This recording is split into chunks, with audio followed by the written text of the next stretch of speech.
ನಮಸ್ತೆ ಸ್ನೇಹಿತರೆ, ಪೀಪಲ್ ಟಿವಿಗೆ ಸ್ವಾಗತ. ನಾನು ಮುರಳಿ ಮಾಲೂರು. ಸ್ನೇಹಿತರೆ, ಇವತ್ತೊಂದು ನಾನೊಂದು ಕಥೆಯನ್ನು ಹೇಳ್ತೀನಿ. ಇದು ಯಾವುದೋ ಒಂದು ಫಿಕ್ಷನ್ ಕಥೆ ಅಲ್ಲ. ನಿಮ್ಮ ಜೇಬಿಗೆ ಕತ್ರೆ ಹಾಕ್ತಿರುವಂತಹ ಕತ್ರೆ ಹಾಕಿದಂತಹ ಈ ದೇಶದ ಅತಿ ದೊಡ್ಡ ಮೇನ್ ಕ್ಯಾರೆಕ್ಟರ್ ಆಗಿದ್ದಂಥ ಒಂದು ಕಂಪನಿಯನ್ನು ಹೇಗೆ ಪ್ಲಾನ್ ಮಾಡಿ NPC ಅಂದರೆ ನಾನ್ ಪೇಯಬಲ್ ಕ್ಯಾರೆಕ್ಟರ್ ಅಂತಹ ಒಂದು ಮೂಲೆ ಗುಂಪು ಮಾಡಿದ್ರು ಅನ್ನೋದರ ಒಂದು ಕರಾಳವಾದಂಥ ಒಂದು ಕತೆ. ಸ್ಕ್ರೋಲ್ ಮಾಡೋದನ್ನ ನಿಲ್ಲಿಸಿ ದಯವಿಟ್ಟು ಸ್ವಲ್ಪ ಹೊತ್ತು ಈ ಒಂದು ವಿಡಿಯೋ ಕಡೆ ನೀವು ಗಮನ ಕೊಡಿ. ಯಾಕಂದ್ರೆ ಇದು ನಿಮಗೆ ಪಕ್ಕಾ ರೇಜ್ ವೈಟ್ ಅನ್ಸಿದ್ರು ಇದು 100ಕ್ಕೆ 100% ಸತ್ಯ. ಸ್ನೇಹಿತರೆ, ವಿಡಿಯೋ ಶುರು ಮಾಡೋಕೆ ಮುನ್ನ ನೀವೇನು ಪೀಪಲ್ ಚಾನಲ್ ಅನ್ನು ಸಬ್ಸ್ಕ್ರೈಬ್ ಮಾಡಲಿಲ್ಲ ಅಂದ್ರೆ ದಯವಿಟ್ಟು ಸಬ್ಸ್ಕ್ರೈಬ್ ಮಾಡಿ. ಹಾಗೆ ಬೆಲ್ ಐಕಾನ್ ಕ್ಲಿಕ್ ಮಾಡೋದನ್ನ ಮರಿಬೇಡಿ. ಹಾಗೆ ಈ ಒಂದು ವಿಡಿಯೋನ ಹೈಪ್ ಮಾಡೋದು ಸಹ ಮರಿಬೇಡಿ.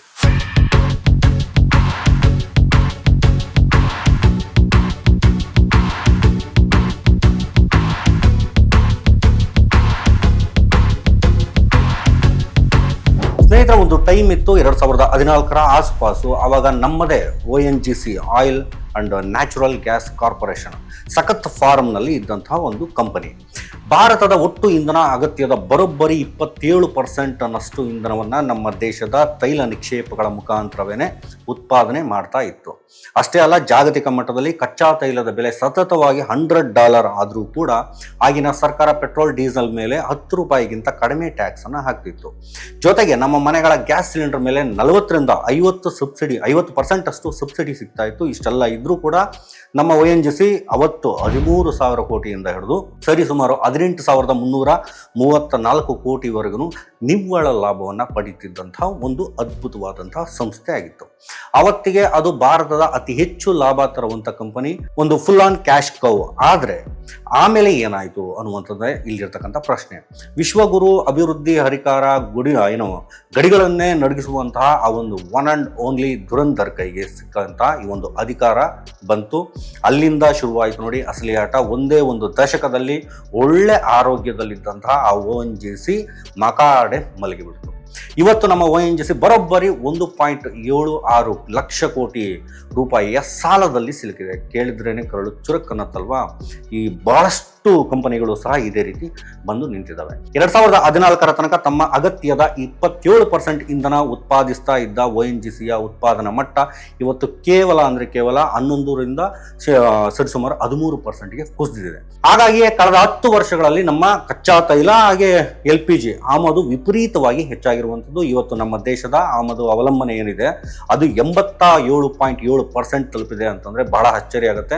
ಇದು ಮೇಕ್ ಇನ್ ಇಂಡಿಯಾ ಅಲ್ಲ ಫ್ರೆಂಡ್ಸ್, ಇದು ಬ್ರೇಕ್ ಇನ್ ಇಂಡಿಯಾ ಅಂತಾನೆ ನೋಡ್ಬೇಕಾಗತ್ತೆ ನಾವು. ಧುರಂಧರ್ ಅಧಿಕಾರ ವಹಿಸಿಕೊಂಡಂತಹ ಮೊದಲ ವರ್ಷಾಂತದಲ್ಲೇನೆ ONGC 18,334 ಕೋಟಿ ಲಾಭ ಮಾಡಿದ್ರು. ಮೊಟ್ಟ ಮೊದಲನೇ ಬಾರಿ ಅತಿ ಹೆಚ್ಚು ಲಾಭ ಗಳಿಸುವ ಕಂಪನಿ ಸ್ಥಾನವನ್ನ ರಿಲಯನ್ಸ್ಗೆ ಬಿಟ್ಟು ಕೊಡಬೇಕಾಯಿತು. ಇದು ಬರೀ ಟ್ರೈಲರ್ ಅಷ್ಟೇ, ಪಿಕ್ಚರ್ ಅಭಿ ಬಾಕಿ ಇತ್ತ. ಇಲ್ಲಿಂದ ಶುರುವಾಗಿದ್ದೆ ONGCಯ ವ್ಯವಸ್ಥಿತವಾದಂತಹ ಒಂದು ಕೊಳ್ಳೆ ಹೊಡೆಯುವಂತ ಸುಲಿಗೆ ಮಾಡುವಂತಹ ಒಂದು ಪ್ರಕ್ರಿಯೆ. UPA ಸರ್ಕಾರ ಇದ್ದಾಗ ಏನಿತ್ತು ಅಂತಂದ್ರೆ ಜನರಿಗೆ ಕೊಡ್ತಿದ್ದ ಇಂಧನ ಸಬ್ಸಿಡಿಯ ಬಹುಪಾಲನ್ನ ಸರ್ಕಾರವೇ ಭರಿಸಿ ಇನ್ನಷ್ಟು ಹಣವನ್ನ ONGC ಆಯಿಲ್ ಇಂಡಿಯಾ ಮುಂತಾದ ಕಂಪನಿಗಳಿಂದ ಭರಿಸ್ತಾ ಇತ್ತು. ಬಟ್ ದುರಂಧರ್ ಎಂಟ್ರಿ ಆಗ್ತಿದ್ದಾಗೇನೆ ONGC ಮೇಲಿನ ಸಬ್ಸಿಡಿ ಹೊರೆ ಅನ್ನುವಂಥದ್ದು ಏನಾಯ್ತು, ಅದು ವಿಪರೀತ ಜಾಸ್ತಿ ಆಗ್ತಾ ಹೋಯ್ತು. ಕೇವಲ 2014 ಡಿಸೆಂಬರ್ ಅಂತ್ಯದ ವೇಳೆಗೆ ಅಂದ್ರೆ ಒಂದು ತ್ರೈಮಾಸಿಕದಲ್ಲೇ ಬರೋಬ್ಬರಿ 8,716 ಕೋಟಿಯನ್ನ ಸಬ್ಸಿಡಿಗಾಗಿ ಕಿತ್ಕೊಳ್ಳಲಾಯಿತು.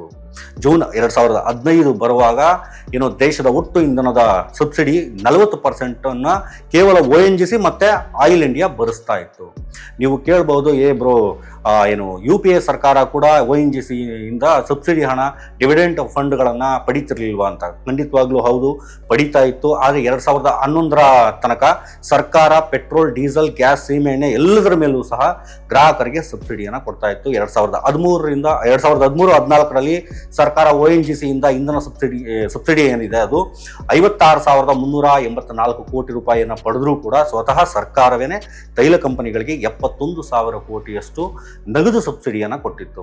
ಆದರೆ ಪ್ರಸಕ್ತ ಸರ್ಕಾರ ಅಧಿಕಾರಕ್ಕೆ ಬರ್ತಿದ್ದ ಹಾಗೇನೆ ಸಬ್ಸಿಡಿಗಳೆಲ್ಲವೂ ಹಂತವಾಗಿ ಗೋಸ್ಟ್ ಮಾಡಿ ಬಿಡ್ತು. ಡೀಸೆಲ್ ಹೋಯ್ತು, LPG ಹೋಯ್ತು, ಸೀಮೆ ಎಣ್ಣೆನೂ ಕಣ್ಮರೆಯಾಗಿ ಹೋಯ್ತು. ಈಗ ಮತ್ತೆ ಪ್ರತ್ಯಕ್ಷ ಆಗಿದೆ. ಅದು ಈ ಒಂದು ದುರಂತ ಕಾಲದಲ್ಲಿ ಪ್ರತ್ಯಕ್ಷ ಆಗಿರುವಂಥದ್ದು.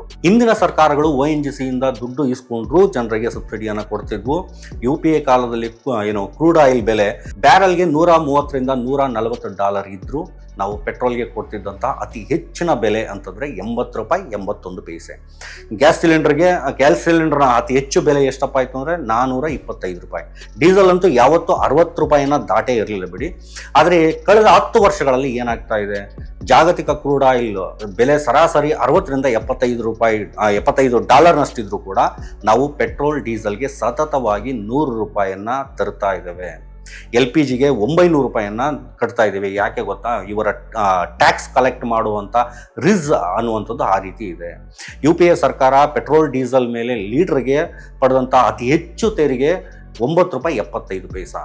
ಆದರೆ ದುರಂದ್ರ ಅವರ ಒಂದು ಕಾಲದಲ್ಲಿ ಸರ್ಕಾರ ಪೆಟ್ರೋಲ್ ಮೇಲೆ ಸುಮಾರು ಸರಾಸರಿ 19 ರೂಪಾಯಿ 70 ಹಾಗೂ ಡೀಸೆಲ್ ಮೇಲೆ 15 ರೂಪಾಯಿ 50 ಪೈಸೆಯನ್ನು ವಸೂಲಿ ಮಾಡ್ತಾ ಇದೆ. ಒಂದಷ್ಟು ಸಮಯ ಅಂತೂ ಮೇ 2020 ಆಜುಬಾಜಲ್ಲಂತೂ ಪೆಟ್ರೋಲ್ ಮೇಲೆ ಬರೋಬ್ಬರಿ 32 ರೂಪಾಯಿ 98 ಪೈಸೆ, ಹಾಗೆ ಡೀಸೆಲ್ ಮೇಲೆ 31 ರೂಪಾಯಿ 83 ಪೈಸೆಯಷ್ಟು ಎಕ್ಸೈಸ್ ಡ್ಯೂಟಿಯನ್ನು ವಿಧಿಸಲಾಗಿತ್ತು. ಅಂದರೆ ಇಂದಿನ ಸರ್ಕಾರಕ್ಕೆ ಹೋಲಿಸಿದ್ರೆ ಇದು ಪೆಟ್ರೋಲ್ ಮೇಲೆ ಸರಿಸುಮಾರು 250% ಮತ್ತು ಡೀಸೆಲ್ ಮೇಲೆ ಸರಿಸುಮಾರು 800% ಹೆಚ್ಚಳವನ್ನು ಮಾಡಿದ್ದಾರೆ. ಇಷ್ಟೆಲ್ಲ ಟ್ಯಾಕ್ಸ್ ಹಾಕಿ ನಮ್ಮನ್ನು ಸುಲಿಗೆ ಮಾಡ್ತಿರೋದಕ್ಕೆ ಇವರು ಕೊಡುವಂಥ ರೀಸನ್ ಏನು, ಇಂದಿನ ಸರ್ಕಾರ ಮಾಡಿರುವಂಥ ಆಯಿಲ್ ಬಾಂಡ್ ಸಾಲ ತೀರಿಸ್ತಾ ಇದ್ದೀವಿ ಅಂತ. This is pure brain rat ಅಂತಲೇ ಹೇಳ್ಬೋದು. ಇವರು ಟಾಮ್ ಹೊಡಿತಿರುವಂಥ ಇಂದಿನ ಸರ್ಕಾರದ ಆಯಿಲ್ ಬಾಂಡ್ಗಳ ಅಸಲು ಮತ್ತು ಬಡ್ಡಿ ಸೇರಿ ಒಟ್ಟು ಮೊತ್ತ ಕೇವಲ 3.2ರಿಂದ 3.5 ಲಕ್ಷ ಕೋಟಿ ಅಷ್ಟೇ.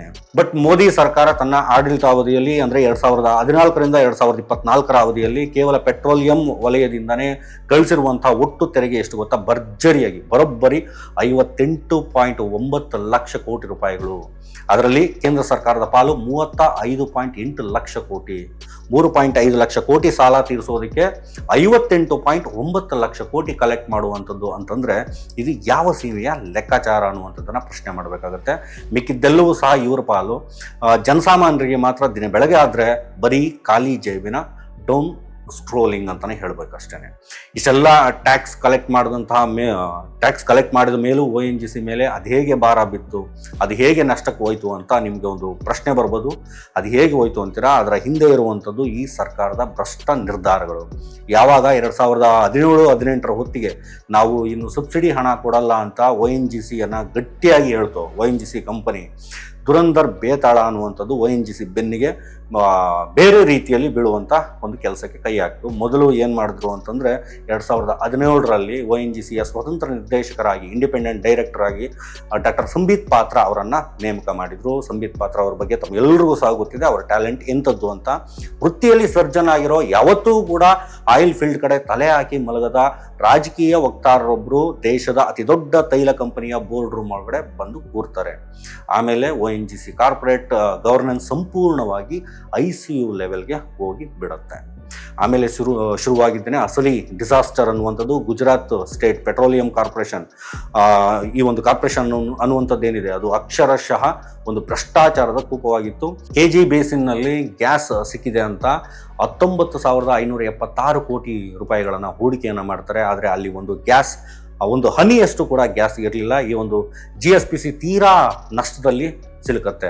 ಆ ಒಂದು ನಷ್ಟವನ್ನು ಮುಚ್ಚಿ ಹಾಕೋದಕ್ಕೆ ದುರಂದರ ಆಗಸ್ಟ್ನಲ್ಲಿ 2017ರಲ್ಲಿ ONGC ಮೇಲೆ ಒತ್ತಡವನ್ನು ಹಾಕಿ GSPCಯ 80% ಶೇರನ್ನು ಬಲವಂತವಾಗಿ ಖರೀದಿಸುವಂತೆ ಮಾಡಿರ್ತಾರೆ. ಅದಕ್ಕಾಗಿ ONGC ತನ್ನ ಕ್ಯಾಶ್ ರಿಸರ್ವ್ನಿಂದ ಅವರಲ್ಲಿದ್ದಂಥ ಕ್ಯಾಶ್ ರಿಸರ್ವ್ನಿಂದ ಬರೋಬ್ಬರಿ 7,480ರಿಂದ 8,000 ಕೋಟಿಯನ್ನು ಈ ಒಂದು ಕಂಪನಿ ಮೇಲೆ ಸುರಿಬೇಕಾಗತ್ತೆ. ಎಂಥ ಕೇಡಿತನ ನೋಡಿ ನಿಮಗೆ ಅರ್ಥ ಆಗುತ್ತೆ. ಅದು ಅಲ್ಲಲ್ಲಿಗೆ ನಿಲ್ಲಲಿಲ್ಲ ಸ್ನೇಹಿತರೆ. ಅದಾಗ್ತಾನೆ ಜನವರಿ 2018ರಲ್ಲಿ ಸರ್ಕಾರದ ಬೊಕ್ಕಸ ಖಾಲಿಯಾಗಿದ್ದ ಕಾರಣಕ್ಕೆ ದುರಂದರ್ಗೆ ಅರ್ಜೆಂಟಾಗಿ ಹಣ ಬೇಕಿರುತ್ತೆ. ಆವಾಗ ಅವರ ಒಂದು ತಲೆಗೆ ಹೊಡೆದಿತ್ತು ಇನ್ನೊಂದು ಮಾಸ್ಟರ್ ಸ್ಟ್ರೋಕ್ ಅನ್ನುವಂಥದ್ದು. ಸರ್ಕಾರದ ಬಳಿ ಇದ್ದಂಥ HPCL ಹಿಂದೂಸ್ತಾನ್ ಪೆಟ್ರೋಲಿಯಂನ 51% ಶೇರನ್ನು ಖರೀದಿಸುವಂತೆ ONGCಗೆ ಮತ್ತೆ ಬಲವಂತವನ್ನು ಮಾಡ್ತಾರೆ. ಇದಕ್ಕಾಗಿ ONGCಗೆ ಖರ್ಚು ಮಾಡಿದ್ದು ಬರೋಬ್ಬರಿ 36,915 ಕೋಟಿ ರೂಪಾಯಿ. ಅಷ್ಟೇ ಅಲ್ಲ, ಅವತ್ತು ಮಾರುಕಟ್ಟೆಯಲ್ಲಿದ್ದಂಥ HPCL ಶೇರುಗಳ ಬೆಲೆಗಿಂತ 14% ಜಾಸ್ತಿ ಪ್ರೀಮಿಯಂ ದುಡ್ಡನ್ನು ಕೊಟ್ಟು ಇವರು ಕೊಂಡುಕೊಳ್ಳುವಂಥ ಪರಿಸ್ಥಿತಿಗೆ ಬಂದು ತಲುಪ್ತಾರೆ. ಪಾಪ್ಯುಲರ್ ಭಾಷೆಯಲ್ಲಿ ಹೇಳ್ಬೇಕಂದ್ರೆ ಇದೊಂದು ಟಾಕ್ಸಿಕ್ ಸಿಚುವೇಶನ್ಶಿಪ್ ಅಂತಲೇ ಹೇಳ್ಬೋದು. ONGCಯ ಬಳಿ ಅಷ್ಟು ಹಣ ಇರಲಿಲ್ಲ. ಕೊನೆಗೆ ವಿಧಿ ಇಲ್ಲದೆ ಸಾರ್ವಜನಿಕ ವಲಯದ ಬ್ಯಾಂಕ್ಗಳಿಂದ ಸಾಲ ತೆಗೆದುಕೊಳ್ಬೇಕಾಗತ್ತೆ. ಅವತ್ತು SBIನಿಂದ 7,340 ಕೋಟಿ ರೂಪಾಯಿಗಳನ್ನ, ಮತ್ತು ಬ್ಯಾಂಕ್ ಆಫ್ ಇಂಡಿಯಾದಿಂದ 4,460 ಕೋಟಿ ರೂಪಾಯಿ, ಮತ್ತು ಪಂಜಾಬ್ ನ್ಯಾಷನಲ್ ಬ್ಯಾಂಕಿಂದ 10,600 ಕೋಟಿ, ಮತ್ತು ಎಕ್ಸಿಮ್ ಬ್ಯಾಂಕ್ನಿಂದ ಸರಿಸುಮಾರು 1,600 ಕೋಟಿ ರೂಪಾಯಿ, ಆಕ್ಸಿಸ್, HDFC ಹಾಗೆ ICICI ಬ್ಯಾಂಕ್ಗಳಿಂದ ಸಾವಿರಾರು ಕೋಟಿ ರೂಪಾಯಿಗಳನ್ನು ಸಾಲವನ್ನು ONGCಗಳಿಗೆ ಕಟ್ಟಲಾಗುತ್ತೆ. ಒಂದೇ ವರ್ಷದಲ್ಲಿ ಕ್ಯಾಶ್ ರಿಚ್ ಕಂಪನಿಯ ನಗದು ಮೀಸಲು 92%ನಷ್ಟು ಕುಸಿಯುವಂಥ ಕೆಲಸ ಆಗುತ್ತೆ. ಹೀಗೆ ಒಂದು ಕಾಲದಲ್ಲಿ ಲಾಭದಲ್ಲಿದ್ದಂತಹ ಝೀರೋ ಡೇಟ್ನಲ್ಲಿದ್ದ ನಮ್ಮದೇ ONGC ನಮ್ಮ ದುರಂದರ್ ಬೇತಾಳದ ಕಾಲದಲ್ಲಿ ಬರೋಬ್ಬರಿ ಸರಿಸುಮಾರು 1.76 ಲಕ್ಷ ಕೋಟಿ ಸಾಲದ ಶೂಲಕ್ಕೆ ಏರಿದೆ. This is literally the biggest loss our economy has taken. ಇಷ್ಟೆಲ್ಲ ಸಾಲಕ್ಕೆ ತಳೆದ ಮೇಲೆ ಈ ತಿಗಣೆಗಳ ಸರ್ಕಾರ ಸುಮ್ಮನೆ ಆಯ್ತಾ? ರಕ್ತ ಹಿಂಡಿ ಲಾಭ ಗಳಿಸುವಂಥದ್ದು ಇವರ DNA ಇದೆ. ಈ ಬಾರಿ ಡಿಸ್ಇನ್ವೆಸ್ಟ್ಮೆಂಟ್ ಸೋಗ್ನಲ್ಲಿ ಬಂದರು. ಅಂದರೆ ಸಾರ್ವಜನಿಕ ಆಸ್ತಿಯನ್ನು ಪ್ರೈವೇಟ್ನವರಿಗೆ ಆಕರ್ಷಕವಾಗಿ ಕಾಣುವ ಹಾಗೆ ಮೇಕಪ್ಪನ್ನು ಮಾಡಿ ಮಾರುವಂಥದ್ದು, ಅದೇ ನಮ್ಮ ಭಾಷೆಯಲ್ಲಿ ಲುಕ್ಸ್ ಮ್ಯಾಕ್ಸಿಂಗ್ ಅಂತ ಏನು ಕರಿತೀವಿ, ಆ ರೀತಿ ಮಾಡುವಂಥದ್ದು. ಮೊದಲು 2017ರಲ್ಲಿ ONGCಯ ಸುಮಾರು 15 ತೈಲ ನಿಕ್ಷೇಪಗಳನ್ನು ಖಾಸಗಿಯವರಿಗೆ ಮಾರೋದಕ್ಕೆ ನೋಡಿದ್ರು. ONGC ವಿರೋಧಿಸ್ತು. 2019ರಲ್ಲಿ ಮತ್ತೆ 64 ಸಣ್ಣ ತೈಲ ನಿಕ್ಷೇಪಗಳನ್ನು, 2020-21ರಲ್ಲಿ ಇನ್ನೊಮ್ಮೆ 66 ಆಯಿಲ್ ಗ್ಯಾಸ್ ಫೀಲ್ಡ್ಗಳನ್ನು ಮಾರೋದಕ್ಕೆ ಟ್ರೈಯನ್ನು ಮಾಡ್ತಾರೆ. ಆದರೆ ONGCಯ ಆಂತರಿಕ ಎಕ್ಸ್ಪರ್ಟ್ಸ್ ಗಟ್ಟಿಯಾಗಿ ವಿರೋಧಿಸಿದ್ರಿಂದ ಈ ಒಂದು ಆಟಗಳು ಇವರಿಂದ ನಡೀಲಿಲ್ಲ. ಆದರೆ 2021-22ರಲ್ಲಿ ದುರಂದರ್ ಬೇತಾಳ ರಾಷ್ಟ್ರೀಯ ನಗದೀಕರಣ ಪೈಪ್ಲೈನ್ ಅಡಿಯಲ್ಲಿ ಮತ್ತೊಮ್ಮೆ ಪ್ರಯತ್ನವನ್ನು ಪಟ್ಟು ONGCಯ ಪ್ರಮುಖ ಹಾಗೂ ಅತಿ ಹೆಚ್ಚು ಲಾಭ ತರುವಂತಹ ಆಯಿಲ್ ಅಂಡ್ ಗ್ಯಾಸ್ ಫೀಲ್ಡ್ಗಳಾದಂತಹ ಬಾಂಬೆ ಹಾಗೂ ಬನ್ಸಿನ್ ಮುಂತಾದವುಗಳಲ್ಲಿ ಸುಮಾರು 60% ಶೇರನ್ನು, ಹಾಗೇನೆ ಕಾರ್ಯಾಚರಣೆ ನಿಯಂತ್ರಣವನ್ನು ಖಾಸಗಿಯವರಿಗೆ, ವಿದೇಶಿ ಕಂಪನಿಗಳಿಗೆ ಮಾರಬೇಕೆಂದು ನೇರ ಆದೇಶವನ್ನು ಕೊಡ್ತು. ಈಗಾಗಲೇ ಭಾರಿ ನಷ್ಟದಲ್ಲಿರುವಂಥ ONGC ಇದಕ್ಕೆ ಸೊಪ್ಪು ಹಾಕದಿದ್ರೂ ಕೂಡ ಇತ್ತೀಚೆಗೆ ಬ್ರಿಟಿಷ್ ಪೆಟ್ರೋಲಿಯಂ ಜೊತೆ ಅಗ್ರಿಮೆಂಟ್ ಮಾಡಿಸುವಲ್ಲಿ ಸರ್ಕಾರ ಯಶಸ್ವಿಯಾಗಿದೆ ಅಂತಲೇ ಹೇಳಬೇಕು. ನಮ್ಮ ದೇಶದ ಆಸ್ತಿ ಬೇರೆಯವರ ಪಾಲು. It's giving pure toxic webs ಅಂತಲೇ ಹೇಳಬೇಕಾಗತ್ತೆ. ಸ್ನೇಹಿತರೆ, ಅದೆಷ್ಟು ದುರಂದರ್ ಸಿನಿಮಾಗಳು, PR ಸ್ಟಂಟ್ಗಳು ಮಾರುಕಟ್ಟೆಗೆ ಬಂದರೂ ಈ ಒಂದು ಒರಿಜಿನಲ್ ದುರಂದರ್ ಮಾಡಿರುವಂಥ ಎಡವಟ್ಟುಗಳು ಮುಂದೆ ಬರುವಂತಹ ದಶಕಗಳ ಕಾಲ ಈ ಒಂದು ದೇಶವನ್ನು ಕಾಡಲಿದೆ ಅಂತಲೇ ಹೇಳ್ಬೋದು. ಯಾಕೆ ಅಂತಂದರೆ ONGC ಅನ್ನುವಂಥದ್ದು ಕೇವಲ ಒಂದು ಕಂಪನಿ ಅಲ್ಲ, ಅದು ಈ ದೇಶದ ಇಂಧನ ಭದ್ರತೆಯ ಬೆನ್ನೆಲುಬು. ಅವತ್ತು ಆ ಒಂದು ಕಂಪನಿಯ ದುಡ್ಡನ್ನು ಪರಿಶೋಧನೆಗೆ, ಹೊಸ ಟೆಕ್ನಾಲಜಿಗೆ ಅಂತ ಬಿಟ್ಟಿದ್ದರೆ ಇವತ್ತು ನಮ್ಮ ಉತ್ಪಾದನೆ 27%ನಿಂದ ಸರಿಸುಮಾರು 11%ಗೆ ಪಾತಾಳಕ್ಕೆ ಕುಸಿತಾ ಇರಲಿಲ್ಲ. ನಾವಿವತ್ತು 87.7% ಅಷ್ಟು ಕ್ರೂಡ್ ಆಯಿಲ್ಗಾಗಿ ವಿದೇಶಿಗರ ಮುಂದೆ ಕೈಯೊಡ್ಡಿ ನಿಲ್ಲುವಂತಹ ದುಸ್ಥಿತಿ ಏನಿದೆ ಅದು ಬರ್ತಾ ಇರಲಿಲ್ಲ. ಆ ಕೈಯಲ್ಲಿ ಕಾಸಿಲ್ಲದಂತಹ ಕಂಪನಿಗಳ ಶೇರ್ಗಳನ್ನು ಬಲವಂತವಾಗಿ ಖರೀದಿ ಮಾಡುವಂತೆ ಮಾಡಿ ONGCಯ ಶವಪೆಟ್ಟಿಗೆಗೆ ಕೊನೆಯ ಮೊಳೆಯನ್ನು ಹೊಡಿತಾರೆ. ಇವತ್ತು ONGC ಸಾಲದ ಬಡ್ಡಿ ಕಟ್ಟೋದಕ್ಕೇನೆ ಒದ್ದಾಡ್ತಾ ಇದೆ. ಇದು ಕೇವಲ ಒಂದು ಕಂಪನಿಯ ಸಾವಲ್ಲ, ಸ್ವಾವಲಂಬನೆಯ ಕನಸು ಕಾಣ್ತಿದ್ದಂಥ ಒಂದು ರಾಷ್ಟ್ರದ ಆರ್ಥಿಕ ಬೆನ್ನೆಲುಬಿನ ಮುರಿತ ಅಂತ ಹೇಳಬೇಕಾಗತ್ತೆ. ನಮ್ಮ ಜನರ ದುಡ್ಡನ್ನು 58.9 ಲಕ್ಷ ಕೋಟಿ ರೂಪಾಯಿ ಟ್ಯಾಕ್ಸ್ ಅಂತ ವಸೂಲಿ ಮಾಡಿ, ಆ ದುಡ್ಡಲ್ಲಿ ಕಾರ್ಪೊರೇಟ್ ಕುಳಗಳ ಸಾಲ ಮನ್ನಾವನ್ನು ಮಾಡಿ, ನಮ್ಮದೇ ಸರ್ಕಾರಿ ಕಂಪನಿಗಳನ್ನು ಸಾಲದ ಸುಳಿಗೆ ದೂಡಿ ಕೊನೆಗೆ ಅದನ್ನೇ ಇದು ನಷ್ಟದಲ್ಲಿದೆ ಅಂತ ಪ್ರೈವೇಟ್ನವರಿಗೆ ಮಾರುವಂಥ ಈ ಒಂದು ಸ್ಕ್ಯಾಮ್ ಇದೆಯಲ್ಲ, ಇದ್ರ ಬಗ್ಗೆ ಮಾತಾಡೋದೇ ಬಿಟ್ಟಿದ್ದೀವಿ ನಾವು. ಖಂಡಿತವಾಗ್ಲೂ ಇದನ್ನು ಮುಂದೆ ನಾವು ಮಾತನಾಡಲೇಬೇಕಾಗತ್ತೆ. ಮುಂದಿನ ಬಾರಿ ನೀವು ಪೆಟ್ರೋಲ್ ಬಂಕ್ಗೆ ಹೋಗಿ 100 ರೂಪಾಯಿ ಕೊಟ್ಟು ಲೀಟರ್ ಪೆಟ್ರೋಲ್ ಹಾಕ್ಸುವಾಗ ನೆನಪು ಮಾಡ್ಕೊಳ್ಳಿ, ನೀವು ಕಟ್ಟಿರುವಂಥದ್ದು ಕ್ರೂಡ್ ಆಯಿಲ್ ಬೆಲೆಯನ್ನಲ್ಲ, ಈ ಒಂದು ದುರಂದರ ಆಡಳಿತದ ಭ್ರಷ್ಟ ನೀತಿಗಳ ಮತ್ತು ಆರ್ಥಿಕ ವೈಫಲ್ಯದ ಬೆಲೆಯನ್ನು ಥಿಂಕ್ ಮಾಡಿ. ಈ ವಿಡಿಯೋನ ಆದಷ್ಟು ಶೇರ್ ಮಾಡಿ, ಎಲ್ರಿಗೂ ಸಹ ಸತ್ಯ ತಲುಪಲಿ. ಮತ್ತೆ ಸಿಗೋಣ. ಅದಕ್ಕೂ ಮುನ್ನ ನೀವಿನ್ನು ಪೀಪಲ್ ಚಾನಲನ್ನು ಸಬ್ಸ್ಕ್ರೈಬ್ ಮಾಡಿಲ್ಲ ಅಂದರೆ ದಯವಿಟ್ಟು ಸಬ್ಸ್ಕ್ರೈಬ್ ಮಾಡಿ, ಹಾಗೆ ಬೆಲ್ ಐಕಾನ್ ಕ್ಲಿಕ್ ಮಾಡೋದನ್ನು ಮರಿಬೇಡಿ. ಧನ್ಯವಾದಗಳು.